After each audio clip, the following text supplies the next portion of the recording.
Hey Tarleen, welcome to Canopy Pod. Hi Ashwik, how you doing? Great. What about you? I am doing terrific. The pandemic has just served me in a lot of purposes and it has been really productive. Wow, great. I went through your LinkedIn summary and I did sense some enthusiasm. Like you love to speak and connect with the people, man. That's so great. Yeah, in fact, I've been working on my skills, just how to talk to people, how to, greet them nicely, or just one-on-one conversations, or even public speaking somewhere. These, Mm-hmm. skills are so necessary to be polished because unless and until you're not presenting yourself, you do not know how to present yourself. I mean, you cannot be a professional in any field, I believe. Mm-hmm. Mm-hmm. So yeah, Yeah. cool. So slipping directly into the podcast. So starting with the typical interview question, like tell me about yourself, man. Well, there's a lot to tell about myself, my personality, but I'll just keep it in a brief. Talking about personality, I love being organized. I love socializing. I love meeting new people. I think people are the biggest asset one could ever have. I am a complete learner as well. I aspire to be crazy rich one day, and I'm working on that. Wow, man, cool. So yeah, as we know, communication forms a part of your self concept. Like it helps you understand yourself and others as well. So and also you can solve problems and learn things, and even you can build your career, man. So what's your viewpoint on effective communication and public speaking, basically? All right, many people fear stepping on the stage in front of a huge audience to speak. I've met many people who have that viewpoint. They cannot speak in front of even 10 people, let's say 5 people. They cannot speak. They just go tongue tied and start feeling wobbly in their knees. And this is a story with everyone. In fact, even I used to go all tongue tied and used to, there is that sensation in your stomach going on when you're speaking in front of people. Yeah, I had that feeling when I was, asked to speak in front of people. In fact, I would love to share an incident from my 11th grade. Mm-hmm. We used to have a debate period every Friday. So the first period used to be the debate period every Friday.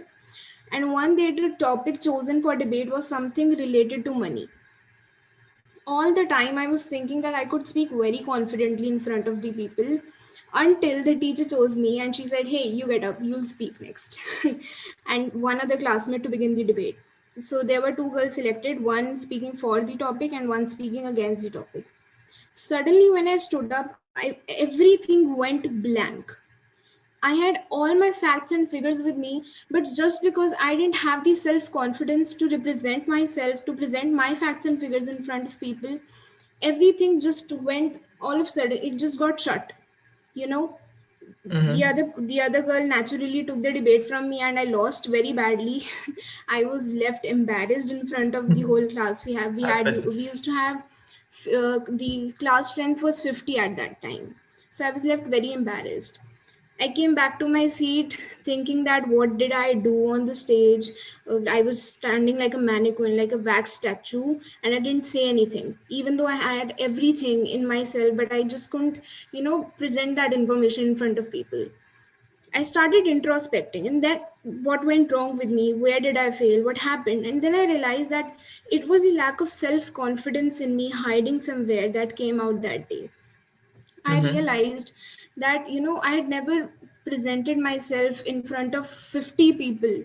But now that I had to do, I realized that okay, I'm so underconfident in reality. So Mm-hmm. having knowledge is not enough, but being able to impart that knowledge is the real art. And that is where public speaking or effective communication kicks in. Sometimes you might want to feel a little bit more confident, maybe more attractive. People who speak boldly look more attractive. Or you Exactly. might want, yeah, or you might want to share your ideas with other people. You might be wanting to expand your social circle, or you might be wanting to become like a person you've always wanted to. All these gaps can be filled if you know how to effectively communicate with people or you know the art of public speaking. So that is why public speaking is such a great aspect of, it should be a great aspect of everyone's life, but it is still so under considered or underestimated. There's a lot of power in speaking, I believe. Interesting, man. So same goes with me, right? I was the head boy of my school in 10th grade. I'm not flexing, but yeah. So I was like, I always had a bit of fear, like at the very beginning of delivering some speech or something, but after a while, I would gain some confidence. I Yeah. still believe that I didn't perform so well, man. So tell me, how could one polishes or her public speaking skills? All right, so let's talk about that. There has been a lot of change in my own public speaking skills, so I think I'm worthy of talking Mm-hmm. about this topic. So I would like to list some of the topics or methods which have helped me personally polish my speaking skills. So the number one is, before learning to speak, start learning to listen, man. This is by far the best advices in terms of becoming a best or a better conversationalist, because when you're speaking one on one, when you're having a conversation, a personal conversation, if you keep on speaking about yourself, you are the worst conversationalist, let me tell you that. It's the hard truth, but people do not want to listen to you. People want to speak themselves. They want other people to listen to them. They crave attention. So being that person who can give you, you can be the you can give them all the attention in the world, then you'll be the best conversationalist according to me. Start listening to people, stop speaking, start listening to their stories, start developing interest in their stories. Show them that you crave for their stories, and that is how you become a better conversationalist in one-on-one conversations. Talking about public speaking, in order to speak in front of a large audience, start developing confidence. Stop telling yourself that you cannot do it, because instead tell yourself that you can do it. It all lies in your self image that you've created for yourself. If you say that I cannot do it, I cannot do maths, I cannot do physics, I cannot speak in front of people, chances are that you will remain the same way the whole entire life, and you do not want that. So start speaking positively to yourself. There was this experiment, I don't know if you know about it. uh, for Mm-hmm. example, there was a plant kept near you, and it was an experiment where a person started speaking bad words to the plant, and to the other plant he started speaking good words. And the plant to which he was speaking bad words, generally, he it started drying out. It happened, it was an experiment. Mm-hmm. The life in you starts drying out when you start speaking negative to yourself. You have to stop that. Even if you think you're not good at something today, if you're not good at speaking in front of people, it's okay. Start today, start polishing your skills today. It's okay to start somewhere, but just start. Don't just keep ranting about things, right? So change your self image about yourself. The next thing will be, practice in front of a mirror. You won't believe it, Ashwik. I have done this so many times. This, in fact, this is not the first time I'm speaking with you. Maybe I've spoken a lot many Once, times yeah. before to myself in the mirror. Look into your eyes and keep speaking. Pick up a topic which you like speaking upon, and keep speaking. Just progress further, don't stop, right? And the last thing is, read books. For example, there are many books which have helped me naturally to increase these skills, or polish my skills. So I would love to recommend some of the books. The first book is How to Develop Self Confidence and Influence People by Public Speaking. This is by Dale Carnegie. And the Mm-hmm. second book is How to Win Friends and Influence People for One-on-One Conversations by Dale Mm-hmm. Carnegie again. So these are the two books which can help you. Great, man. So that's so true, man. Like one should listen to the other person, practice. My high school too, teachers used to say, go stand in front of the mirror and keep talking to yourself, so that Yes, you can exactly. build up your confidence. So yeah, awesome, man. Mhm. So this is connected to the previous one only, but in a different way. It's like, how did Okay. you inculcate the habit of public speaking? You already said that you like practiced a lot, but what are the other things that helped you? Okay, adding on to those previous points, one thing, this pandemic has brought to me is, for example, everything right now is happening on Zoom meetings. You cannot go out somewhere to compete with people regarding public speaking. Mm-hmm. So one thing I took up was, participating in competitions, participating in school competition, participating in, college level competitions. Wow. When you participate in a competition, you are surrounded by people who are like minded, who will be doing the same thing. So you get an environment where you will be learning from everyone. Unless and until you're not stepping out in the real world, if you're okay, it's fine to speak in front of the mirror for some time, but there will be a time where you'll want to apply that somewhere. So Mm-hmm. I started taking parts in various competitions. For example, there was a competition which was held on a national level. It was related to startup pitching competition, and I came third in that. And now I've again participated in this public speaking Awesome. competition, which will be held anywhere in the end of June. So yeah, I took part in competitions, and I think that has helped me grow, I would say. Mm-hmm. Cool. So, Yeah, like, I guess you read books a lot, maybe. I have by far, I think I've read 21 or 22 books. Awesome. So, yeah, I watched this documentary recently based on the book The Secret. Do you know? Did you read this one, The Secret by Yeah, Rhonda?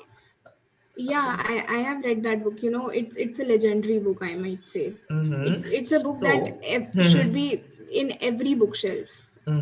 So there is one quote which goes something like this: like if you can think about what you want in your mind and make that your dominant thought, you will bring it into your life. Yeah, yeah, I guess it's based on law of attraction. So as you yes. read the book, could you elucidate this whole thing, the law of attraction? What is it all about? Yeah, of course. Let's all go in an imaginary world. Let's say, imagine living a life where whatever you thought came into existence. Whatever first thing comes into your mind is going to happen in a blink of an eye. How fun would be that? Many people think that it is not possible, but fortunately it is. It is not because of AI, robots, or aliens, but it is because of the human mind that makes this achievable. Some days you might have observed that the thing which you were thinking about a few days back has happened today. It took place. And you were thinking about an old friend, let's say, and there he is. He has just texted you right away and he's asking you to meet. For example, let's take another example. Years back we were thinking about buying a new scooty, uh, and Mm-hmm. we were looking through various models, and we came across this very unknown model of a scooty, and its name is Aviator. I don't know if you know about it. So at that time it wasn't really famous, right? So we saw all those pictures and we really liked it, but I had never seen that scooty in my entire life. But the moment I stepped out that day, I think I came across 10 same scooties with the same Mm-hmm. model, Mm-hmm. which was Aviator, right? So maybe that is an example of law of attraction. When you're thinking of a red car appears in front of you. When you're thinking of negativity, negativity appears in front of you. When you're thinking about money, money appears in front of you. That's how law of attraction works. All this didn't happen because of any coincidence. It took place because of the law of attraction. What really happens is, let me tell you guys, what really happens is that when you keep thinking about a certain thing for a period of time, you start connecting to the same frequency which is spread into this universe. Just like we used to find the right frequency for an FM radio, right? For example, we need to listen to the radio in our car.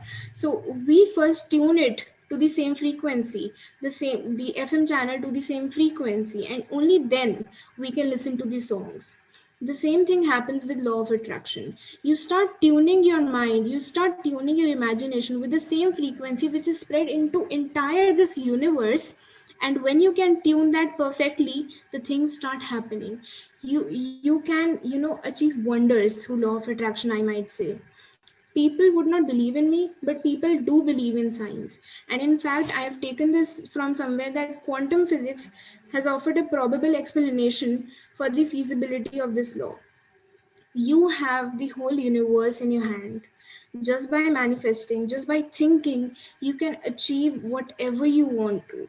It comes with both negative and positive manifestations. If you think about negativity, okay, negativity or some negative thing is going to happen in your life.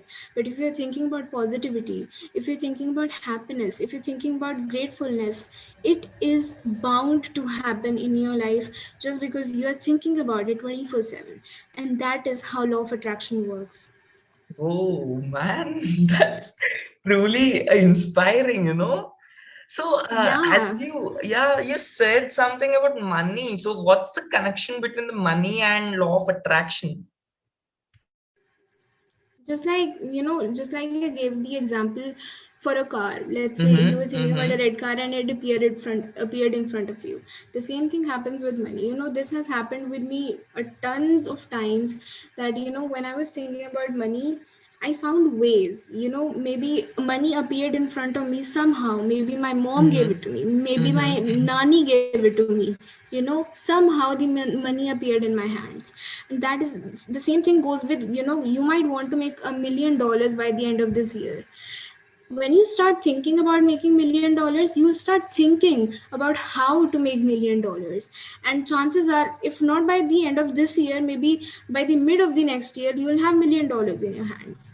That is how it works. When you keep thinking about money, ways, different ways come to you, different ways start coming to you, to how to make money. Or maybe if you're thinking about publishing a book, you'll bump into someone who's a publisher. And that has happened with me many times. For example, let's take this only. I was thinking about public speaking opportunities and you bumped into me, so we are talking right now here. It happens. Same thing goes Mm-hmm, with money. nice. If you want to attain money, just keep thinking about it. Not just keep thinking about it, start grabbing the opportunities that are coming on your way. That is how it works. Great, great, great. Yeah, money से याद आया. Uh, Mm-hmm. we keep listening to this nowadays online everywhere, almost everywhere, that Yeah. everyone is talking about financial freedom and stuff. So, what's financial freedom for you? Okay, I think this is a very subjective question. Mm-hmm. Financial freedom. Let's go with the definition first. Financial freedom is when you do not have to work anymore and you keep making money even if you are sleeping till 4 in the evening. That is what financial freedom means. Mm-hmm. You keep making money. You do not have to. For example, let's take an example of a house. For example, your dad built a house. He built it for a period of time. For example, let's say it took a year for him to build this house. But again, once the house is built, you do not keep building it, right? You start living in Mm-hmm. it. And Mm-hmm. that is what happens in financial freedom. You build your life in such a way that you do not have to keep working on your life again and again. That is called financial freedom. When you do not have to work anymore, when you do not have to get up at 7 in the morning and meet and go to interviews and all that stuff. That is called financial freedom according to me. And Mm-hmm. for example, this was the definition.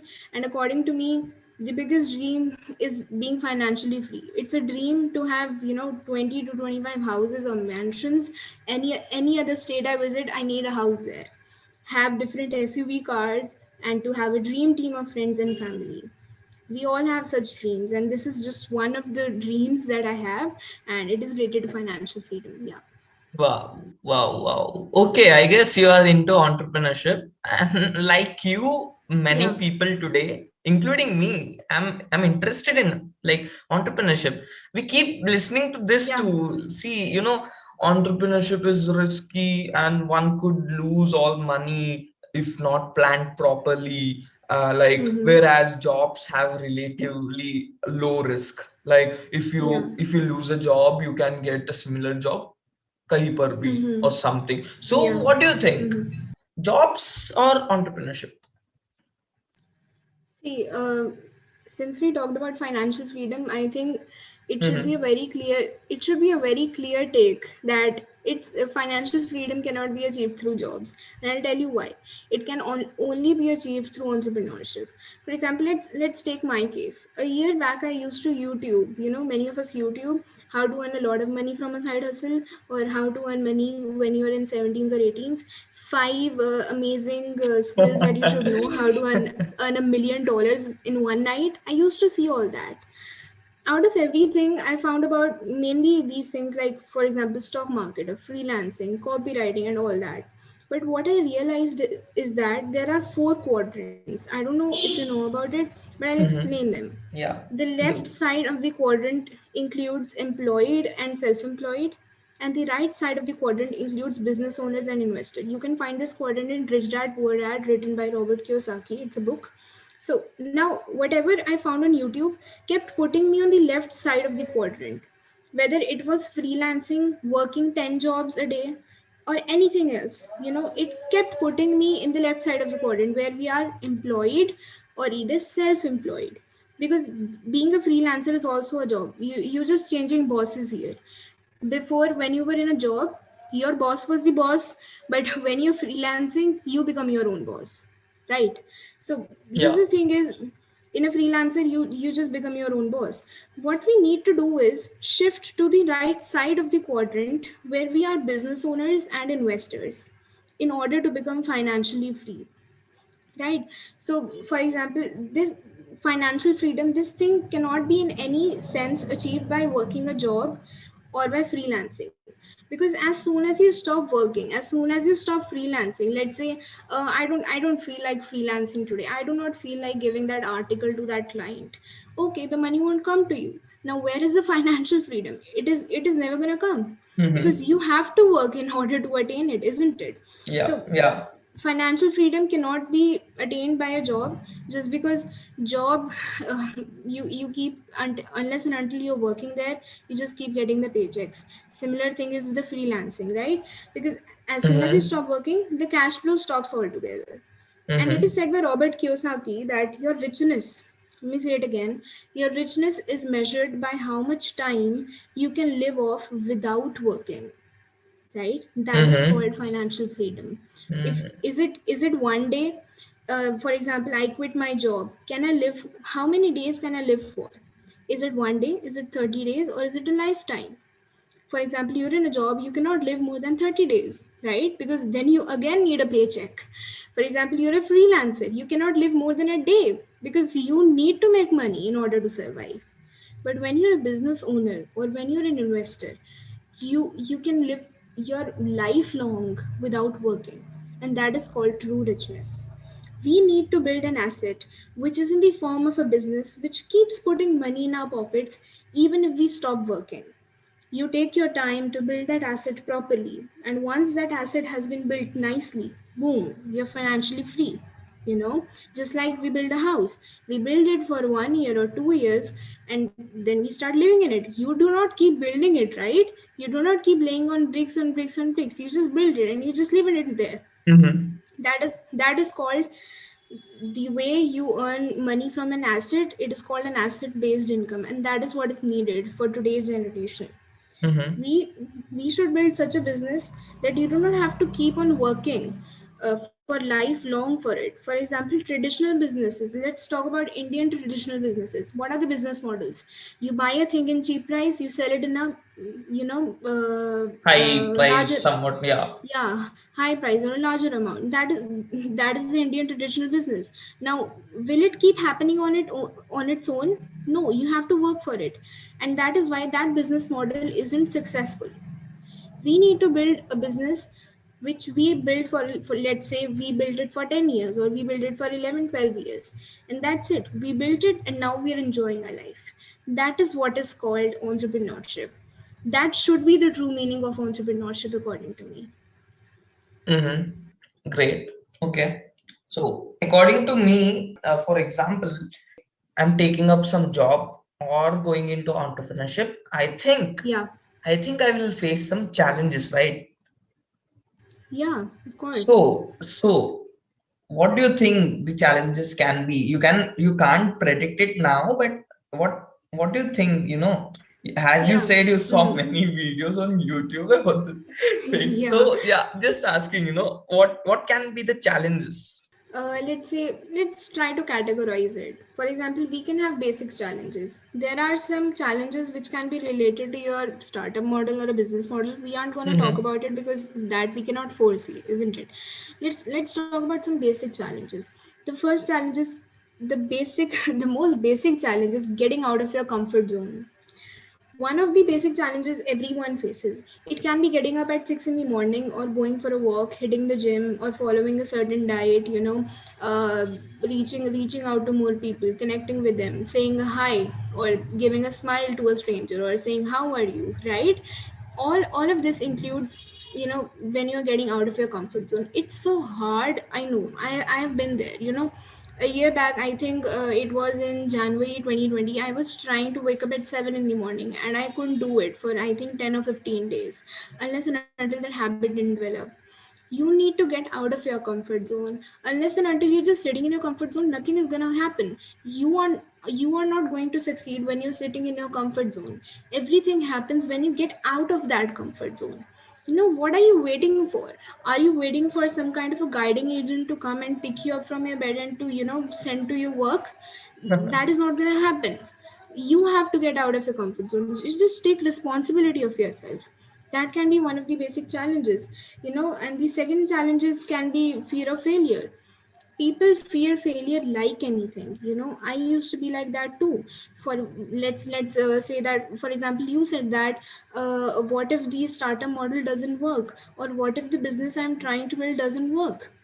The fear of failure is so prominent in us that, a lot of us keep thinking about what will happen in the future, and we do not give a think we do not give a thought to our present, that is right now, right? I think, according to me, fear of failure, it shouldn't even be a word. Failure is just another word of learning.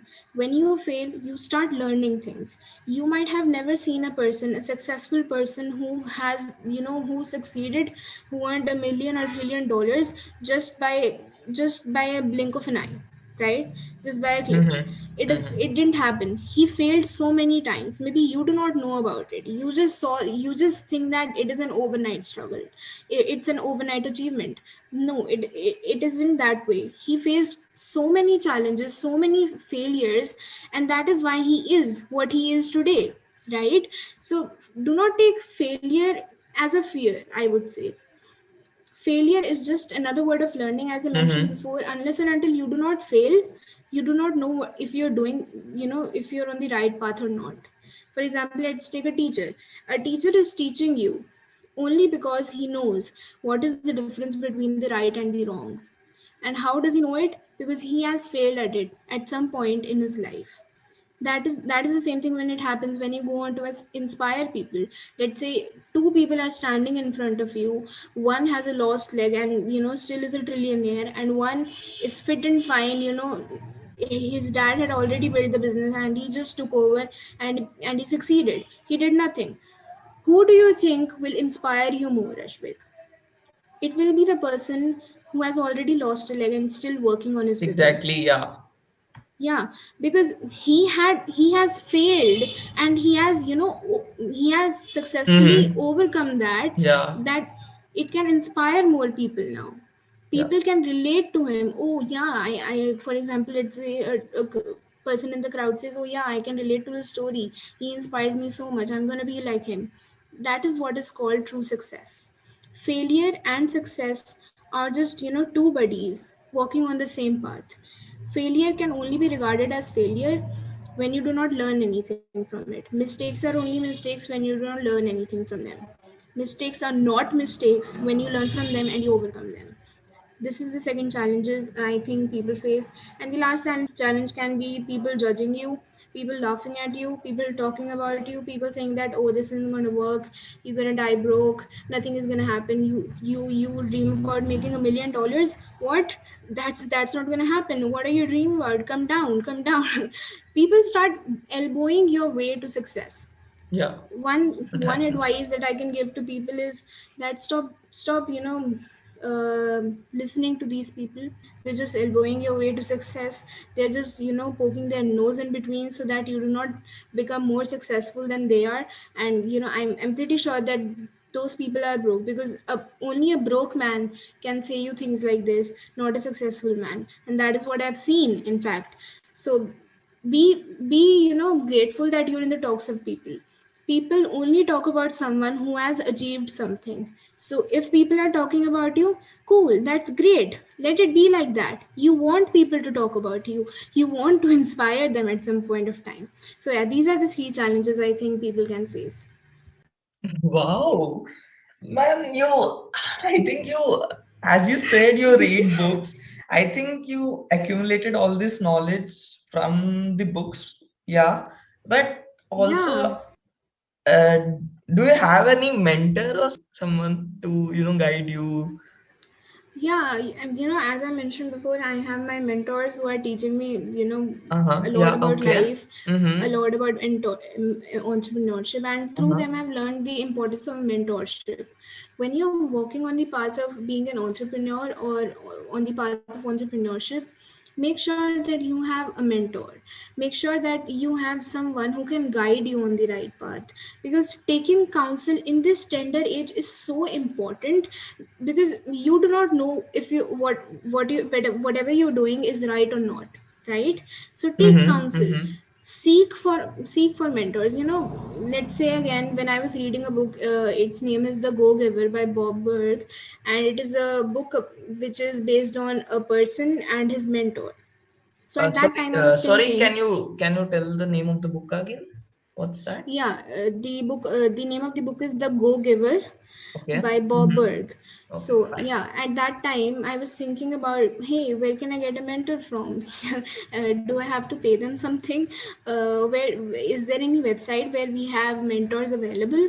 It's just dumb ideas that were going through my Mm-hmm. mind, Mm-hmm. and it doesn't happen that way. To seek a mentor, what you need to do is, first of all, pick up a field in which you want to excel in. For example, let's say you want to excel in art, art, drawing or something, painting. Let's take that. Seek for people who are better than you and who are ready to teach you. They'll be your true mentors. You do not have to pay a fees to your mentors, because that is not the real meaning of your mentors. Seek for people Mm-hmm. who are in the same field and whom you want to become like. Maybe they are your inspiration. Just go out to them, reach out to them, and say that you want to learn something, and they'll be really happy to teach you about those things. So always keep seeking mentorship, Mm-hmm. keep learning things, because unless and until you are not ready to learn, you are not teachable, you are a know-it-all personality, I'm telling you, you are not going to go anywhere. You will be just sitting in a home, maybe flipping burgers somewhere. And that is what I've learned from my mentors. Keep Mm-hmm. learning, do not stop. Wow, awesome. So Yeah. yeah, an outro question. What are you Okay. curious about? Like what are you gonna learn now, right now? What are you learning now? Okay, apart from all the skills that I mentioned, I Mm-hmm. think the most important skill that we all need to learn, and I am learning right now, is leadership. And Mm-hmm. it doesn't come in a night. You have to, leadership is again an art. No one is born with it. You develop it. So by reading books, maybe by listening to successful people, by listening to my mentors, or by reaching out to people and by helping them, I think I've been on the path of developing a leader inside me, and I've been reading books about that a lot. And in fact, even the resolution of this year included becoming a leader. So yeah, that is one aspect I'm working on. Wow, great. Yeah. Thank you. Awesome, thank you so much.